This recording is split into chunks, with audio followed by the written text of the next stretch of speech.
Jedi Survivor is still on fire, but more hotfixes are on the way. Last week on the Roundup, we reported about the disastrous launch of the much anticipated Star Wars Jedi Survivor. Within hours of release, the game received a flood of negative reviews on Steam, with players reporting multiple crashes, frame rate issues, tons of bugs, and all around just poor performance. Two of the more notable issues so far include a game-breaking bug 2 to 3 hours into the game, which has been forcing players to lose all their progress and start over. If you're playing on console, make sure to save before and after the Chamber of Duality without dying. The second bug is a little more fun, in which being defeated by a particular troll in the game has been causing players to lose their experience permanently. Funnily enough, if this was in a Souls game or like Elden Ring, I think people would think it's like a feature or a really good bit. But yeah, even with all of the issues, tons of players do seem to be enjoying the game. You know, Metacritic user scores are way down, but Steam reviews have moved from mostly negative to mixed, and generally there does seem to be a very good core game there, but it's just hampered down by tons of performance issues. Anyways, Respawn and EA issued a patch first thing this morning for PC,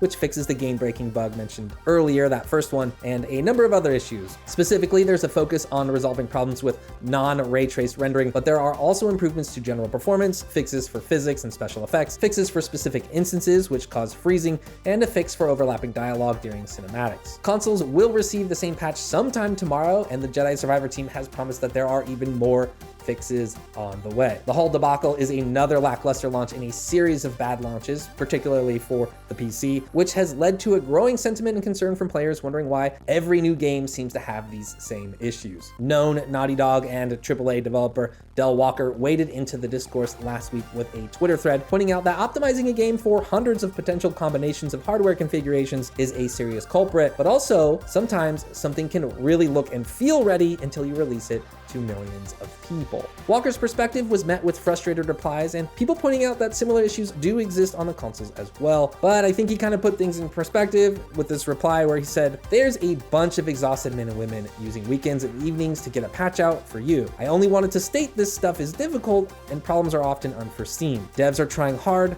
and will try harder in the future." I think that's a good note to end this one on. I haven't experienced too many issues playing the game myself, but there are plenty of examples out there of glitches and things in the wild. So be sure to let us know in the comments if you're playing Jedi Survivor and how it's running for you. Looking forward to that console patch tomorrow for sure. Anyways, thanks for watching, and for more video game news and updates, stay tuned right here to Inside Gaming.